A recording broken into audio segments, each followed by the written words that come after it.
지난 주말 윤석열 대통령 퇴진 총궐기 대회에서 경찰이 과잉 진압에 나섰다는 경찰에서는 정당한 법 집행이다라고 강변을 하고 있는 것 같은데요. 평소보다 강력했던 경찰 통제가 퇴진운동을 막기 위한 선제적인 포석 아니냐, 이랬다 저랬다 해서는 안 될 것입니다. 그 서슬퍼렀던 80년대 5.18 강주민주화운동 당시에도 과잉 진압 명령에도 우리 경찰이 시민들을 보호하기 위해서 나섰던 그런 경찰입니다. 과잉 진압에 대해서 경찰청장님 사과하실 용이 있으십니까? 보충 설명을 드리겠습니다. 사과하실 용의가 있는지만 말씀 주십시오. 불법 집회로 변질이 돼서 저희들이 종결 처분을 불법 집회하면 마구잡이로 패도 됩니까? 밀어젖히고 부상자가 한 적이 없습니다. 그리고 부상자가 발생해도 됩니까? 일반 시민들이 다닐 수 있는 최소한의 통로라도 열어달라고 수차례 요청을 했고, 제가 경찰청장으로서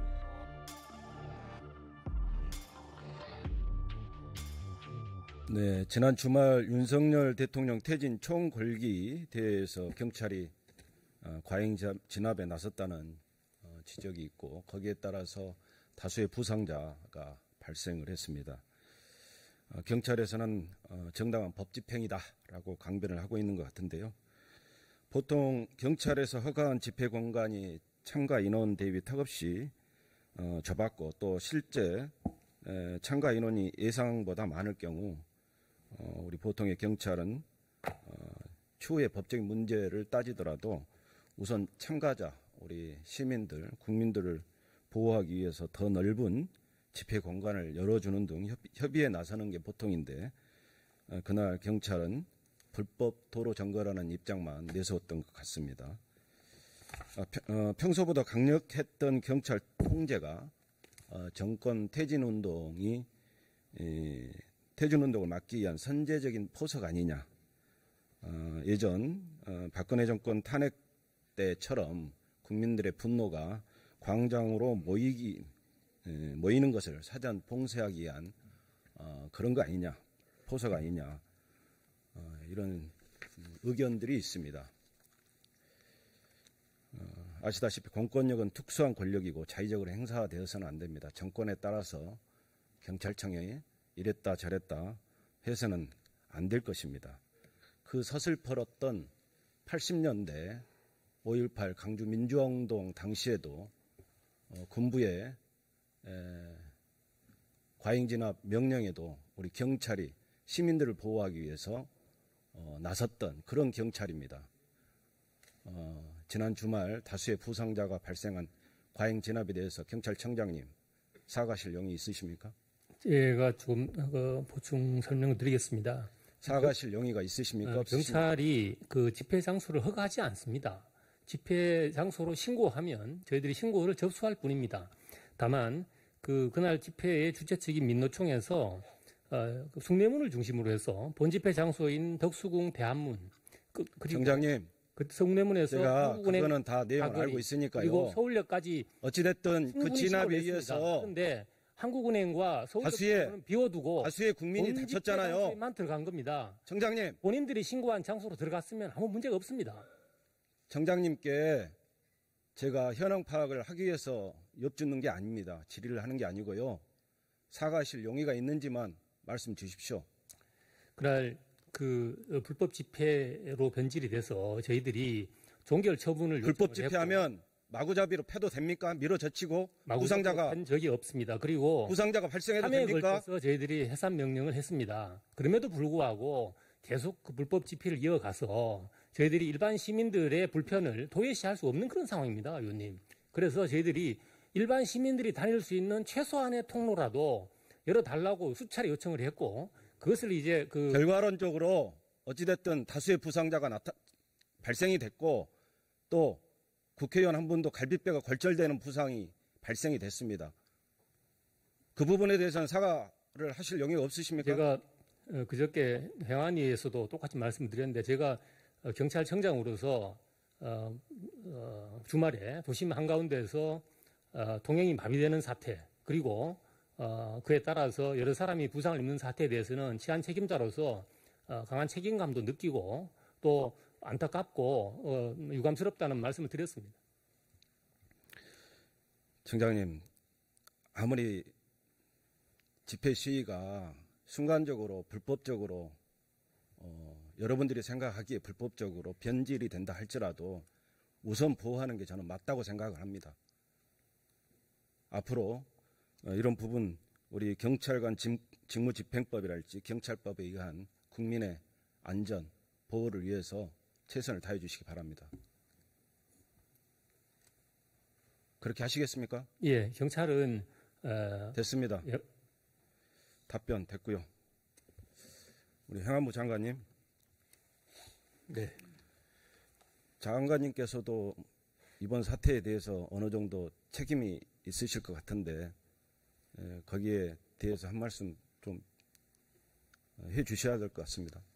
그 행안부 장관에게 경찰에 관한 지휘라든가 그런 권한을 주신다면은 적극 잘 행사하도록 하겠습니다. 어찌됐든 다수의 부상자가 발생이 됐잖아요. 그리고 장관님 밑에 지금 경찰국이 없습니까? 경찰국은 치안과는 아무런 상관이 없는 인사를 위한 조직입니다. 그렇기 때문에 행안부 장관에게 경찰청의 경찰을 지휘 업무에 감독이 대해서 없나요? 보고를 받거나 지휘할 수 있는 아무런 권한이 없습니다.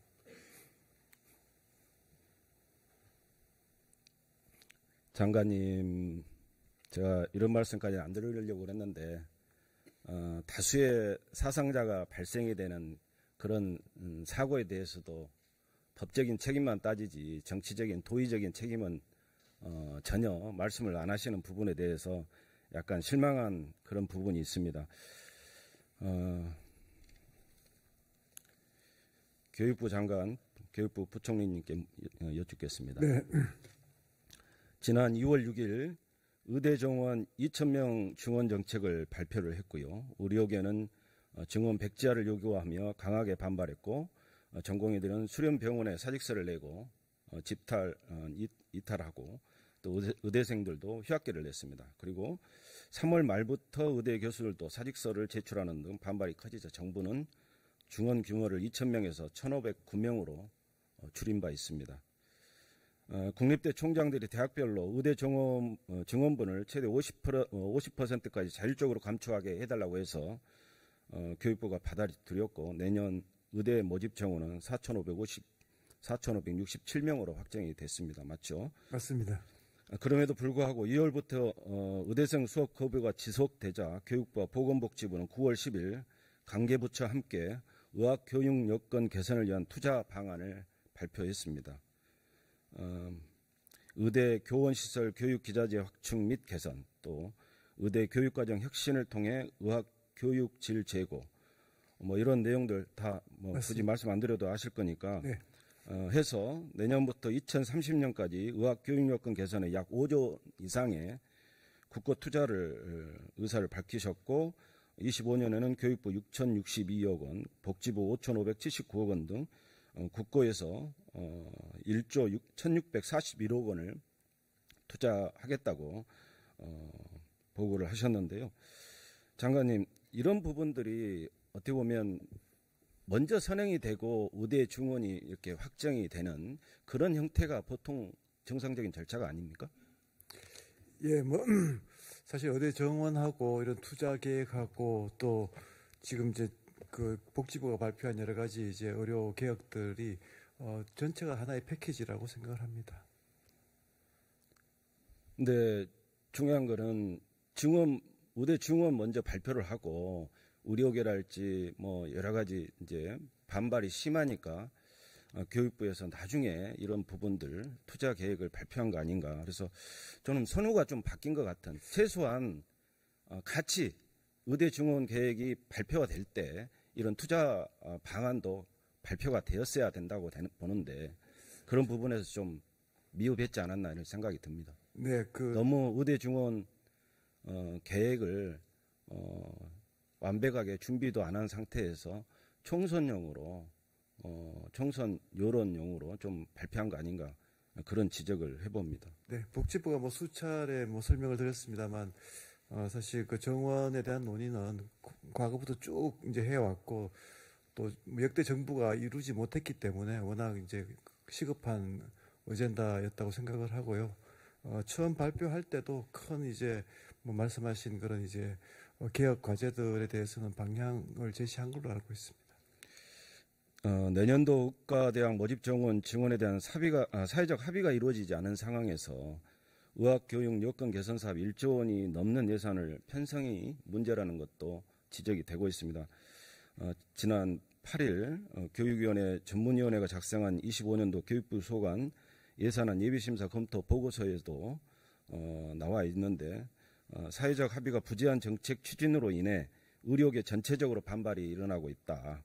이런 상황에서 의학교육 여건 등의 설비 투자 등을 하는 것은 예산의 비효율적 배분으로 보여진다.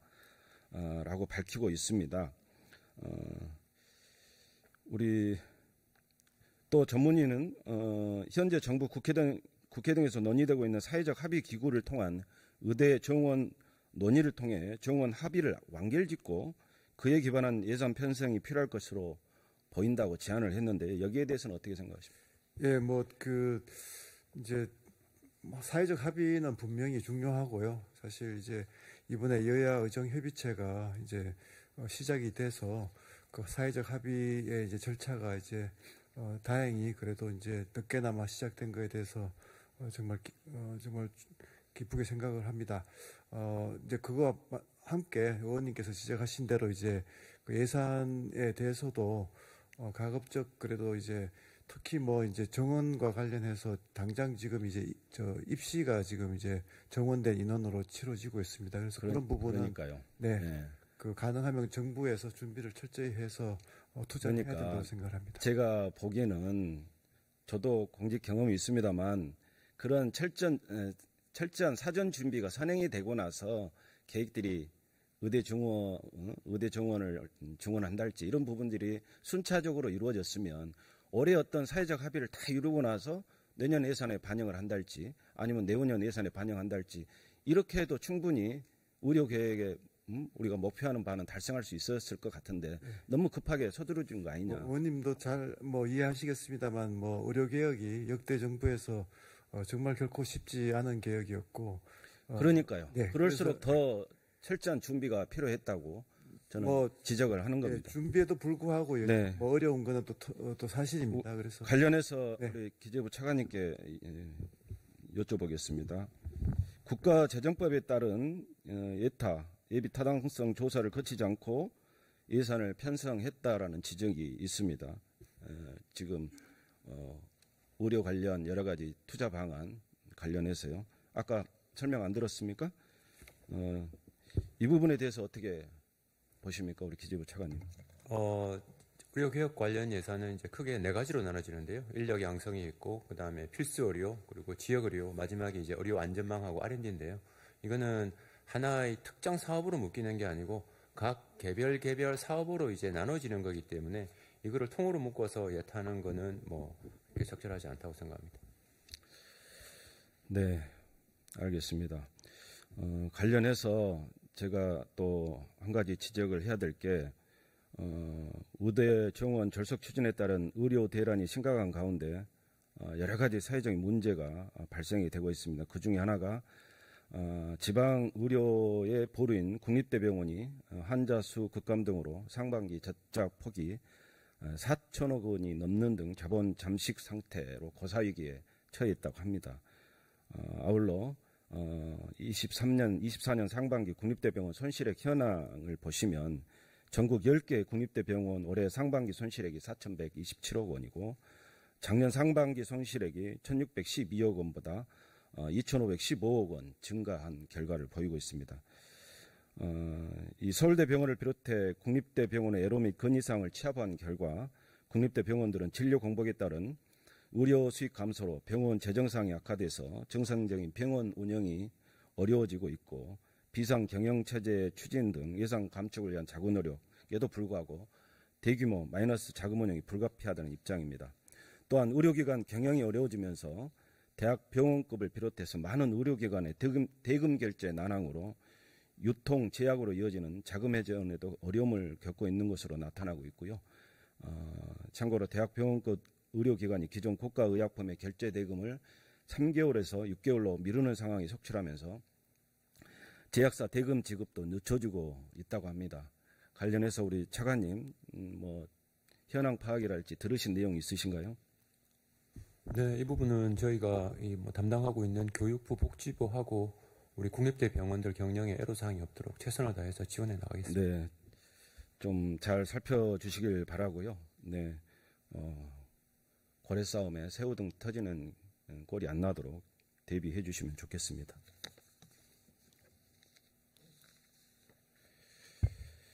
우리 외교부 장관. 외교부 1차관입니다. 네네.